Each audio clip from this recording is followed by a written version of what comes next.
So hi and welcome to my vlog. तो यार scene कुछ ऐसे ही कि मैंने बनाए थे फ्राइज़, नगेट्स और रोल्स जो हैं वो मैं घर पे ही बनाती होती हूँ। बाकी ये जो नगेट्स हैं हमने बाहर से लिए थे और हम दोनों को जाना था सूक।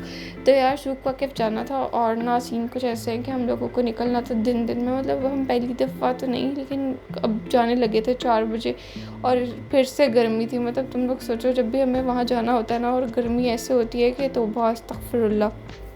खैर बस अगेन लेट थी, 10 मिनट उसका वेट किया।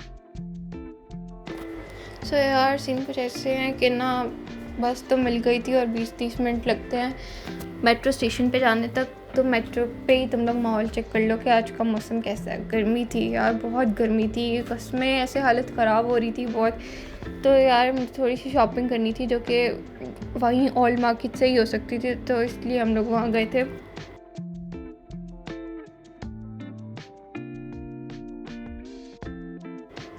यार क्योंकि फ्राइडे ऑफ डे होता है और ना इस दिन सबकी छुट्टी होती है और सब ही बाहर निकल जाते हैं, तो यार बहुत रश होता है मेट्रो पे सच में। जल्दी जल्दी हम लोग मेट्रो पहनते हुए और देखो तुम लोग को कितने से रियाल बचे हुए हैं। रियाल के कार में कोई नहीं होता है। तो यार मेरे साथ एक बहुत क्यूट सा सीन हुआ है मेट्रो में। जैसे हम लोग यहाँ गए, हमें हमारी वाली सीट मिली नहीं थी तो हम लोग यहाँ बैठ गए थे। ये सारी साइड से खाली थी लेकिन थोड़ी देर बाद वो फुल हो गई और ये बच्चा आया और इसने मेरे साथ यार छुपन छुपाई खेलना स्टार्ट कर दी। और लिटरली जैसे ही मैं इसे इग्नोर कर रही थी, इधर उधर देख के फिर उसे मुझे हाथ हिला के बोल रहा कि भाई मुझे ना वो करो। क्या जल्दी से जब हमारे पास जगह खाली हुई तो मैंने इसे ना अपनी जगह दे दी जो हमारी थी। तो साथ इसकी छोटी बहन थी, इससे थोड़ी सी बड़ी थी, तो उसके बैग में ना काफ़ी सारी चीज़ें वगैरह पड़ी हुई थी और ना उसकी मम्मा ने कहा कि ना भाई को भी थोड़ा दे दो। और ना उस बच्ची ने सिर्फ उसको टॉफ़ी निकाल कर दी और कहा कि ना बेटा यही ही खाते होते, इससे ज़्यादा चीज़ नहीं खाते। तो मुझे इतनी हंसी आई उस टाइम, बहुत बच्चे कितने चालाक हैं आजकल के। खैर हमने ट्रेन चेंज की और ये सूक की ऑपोजिट साइड है, मीन्स के यहाँ पर सारी मार्केट्स होती हैं, शॉप्स होती हैं, जो भी यहाँ से मतलब हम चीज़ें वगैरह परचेज़ करते हैं और ये सारी चीज़ें ये ज़्यादातर यहीं होती हैं। वो सूक के अंदर तो ऑल ट्रेडिशनल चीज़ें होती हैं लेकिन यहाँ पर जो है वो न्यू चीज़ें भी आपको मिल जाती हैं।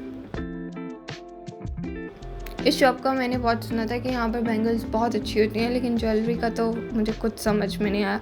तो यहाँ से बस मैंने बैंगल्स ही परचेज़ की थी और तुम लोग यहाँ की ज्वेलरी देख सकते हो, मतलब किसी काम की नहीं है भाई। तौबा अस्तगफिरुल्लाह, कोई वो नहीं है सेंस। हम इस तरह की चीज़ें बिल्कुल नहीं पसंद करते। और ये रिंग कभी ब्लैक नहीं होनी थी क्योंकि 18 रियाल की थी। यहाँ जिस चीज़ की गारंटी होती है ना उसके प्राइस भी बहुत हाई फाई होते हैं। खैर कोई नहीं यार, ऊपर ये शॉप थी, ऊपर की जगह पे ना ये सारी चीज़ें डेकोरेशन की और ये वरमाला और पता नहीं क्या क्या पड़े हुए थे।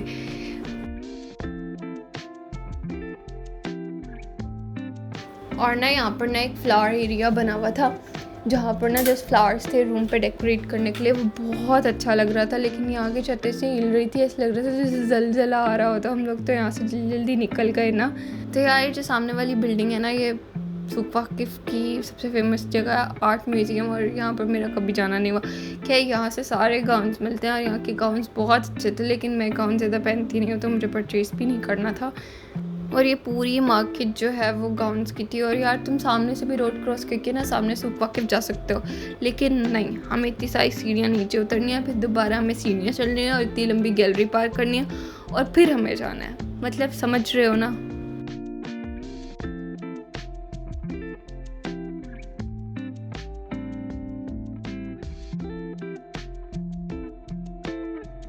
यार इतनी सीढ़ियाँ चढ़ने के बाद हमें पता चला यहाँ पर तो लिफ्ट भी है। यार कितना दुख होता है।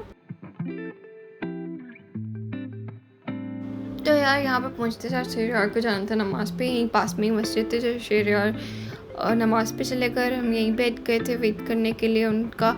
और यार ये इतने प्यारे प्यारे तकिए थे लेकिन ये तो पाकिस्तान से मिल जाते हैं। यार तुम ये लैम्प्स चेक करो, बस इनका रेट ना पूछना, 600-700 रियाल है लेकिन ये इतने प्यारे लगते हैं ना, मतलब बस दिल आ जाता है इन पे। लेकिन ये बहुत एक्सपेंसिव है, बहुत ज़्यादा, बहुत क्यूट है, बहुत एक्सपेंसिव।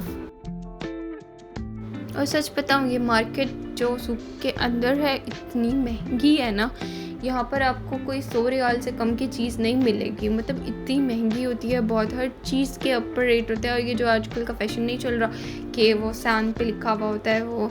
और यार इस बॉक्स के मैंने वापस जाके प्राइस देखे तो ये 100 का था। मतलब ये हमारे दादा परदादा के ज़माने में ना उनके कमरों में पड़ा होता था, जिसके अंदर उनकी पुराने ज़माने की पिन्ने और ज्वेलरी वगैरह पड़ी होती थी। और ये बॉक्स इतना महंगा है, मतलब मुझे पता होता तो मैं कब का संभाल के ना रख देती।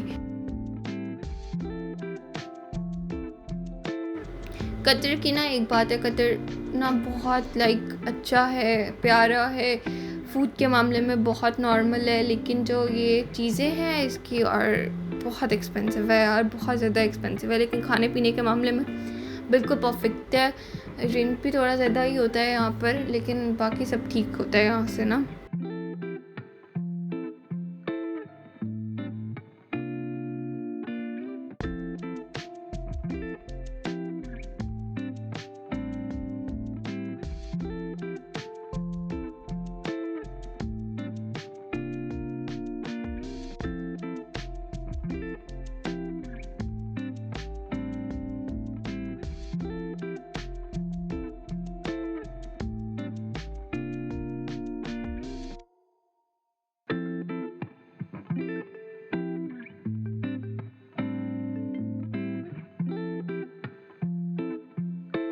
अब हम निकले थे किसी पाकिस्तानी रेस्टोरेंट की तलाश में यार, मतलब हमें खाना था लेकिन कोई पाकिस्तानी जगह नहीं मिल रही थी। अगर पाकिस्तानी नहीं भी मिलती तो हम इंडियन ढूंढ लेते हैं, लेकिन हम इन फीके पड़क कबाबों पे भरोसा नहीं करते। यहाँ पर ज़्यादा बारबेक्यू ही मिलता है। तो तुम लोग सोच लो कि बारबेक्यू के मामले में तो तुम लोग कहते हो कि स्पाइसी होना चाहिए, और एज अ पाकिस्तानी मैं भी यही कहती हूँ कि स्पाइसी हो तो ही मज़ा आएगा।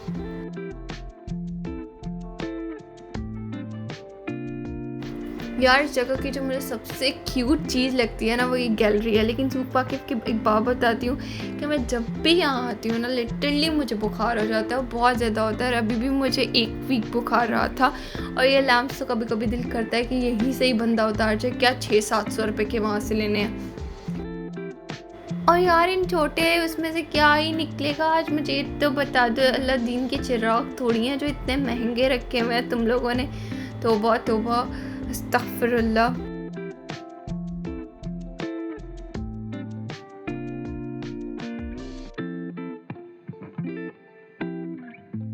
यार ये इंडियन रेस्टोरेंट था जहाँ हम लोग गए, ठीक है। और ना इन्होंने ना हमें पहले सैलेड दिया, हमने कबाब ऑर्डर किए थे, और ना स्टीक ऑर्डर की थी चिकन की, ठीक है। उसके बाद ना क्या कहते यार, बिल्कुल कच्चा था कबाब, बिल्कुल लिटरली इतना बुरा था कि मैंने हाफ भी इतनी मुश्किल दिखाया, मुझे इरिटेशन हो रही थी।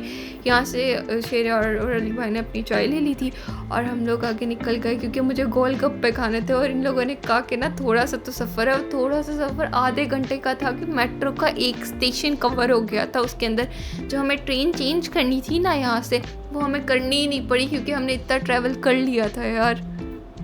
खैर इन गोलगप्पों के लिए मैं शेरिया को वहाँ से यहाँ तक लेके आई, और मुझे ना अपने चलने पे भी दुख नहीं था और किसी चीज़ पे भी दुख नहीं था। बस मुझे ये था कि बस मैं आ गई ना, मैं गोलगप्पे खा के ही जाऊँगी। यहाँ से हमने अपनी मिठाई ली थी, ये पाकिस्तानी ही है, और ना यहाँ पर इतना अच्छा फ्लेवर होता है ना इनकी मिठाई का और इनके गोलगप्पों का कि दिल खुश हो जाता है यहाँ। और इसके बिल्कुल पास मेट्रो स्टेशन है, तो हम लोग वहाँ पहुँचे और वहाँ से हम लोगों ने अपनी ट्रेन पिक की और हम लोग निकल गए घर की तरफ। यार बहुत थक गए थे सही में, और ना यहीं से ही मेरी तबीयत ख़राब होने लगी थी, और घर जाते जाते तक तो बस मत पूछो यार। खैर हम लोग स्टैंडर्ड से घुस गए थे, मीन्स के मेन एरिया फीमेल का और फैमिली का आगे जाके आता, तो यहाँ पर जल्दी जल्दी हम लोगों ने अपना वो पकड़ने, फैमिली वाले डायरेक्ट डोर से घुसने के बजाय जो मिल गया वहीं से घुस के फैमिली में एंटर हो गए थे। यहाँ पर ये सारे एक दूसरे से मतलब कनेक्टेड ही होते हैं, बंद नहीं होते। और यहाँ जगह ही नहीं थी, तो इतनी मुश्किल से मुझे यहाँ जगह मिली और मैं तो बैठ गई। उसके बाद शेराग को भी मिल गई, और यहाँ मैंने पाँव सीधे कर लिए, क्योंकि ये आगे अगले स्टेशन पे सब उतर जाते हैं और ना पूरी ट्रेन आधे से ज़्यादा खाली हो जाती है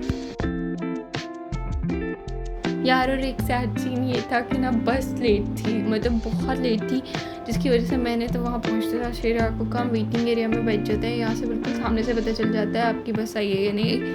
तो यार यहाँ का वेटिंग एरिया है, तुम लोग ये इमेजिन करो कि कितना अच्छा बना हुआ है, सिर्फ उस बस का एरिया जिसका कोई चार्ज नहीं है, जस्ट आपने एक ऐप डाउनलोड करनी है और उसके थ्रू आप कहीं भी जा सकते हैं। तो यार ये एरिया इतना अच्छा बना हुआ है बहुत।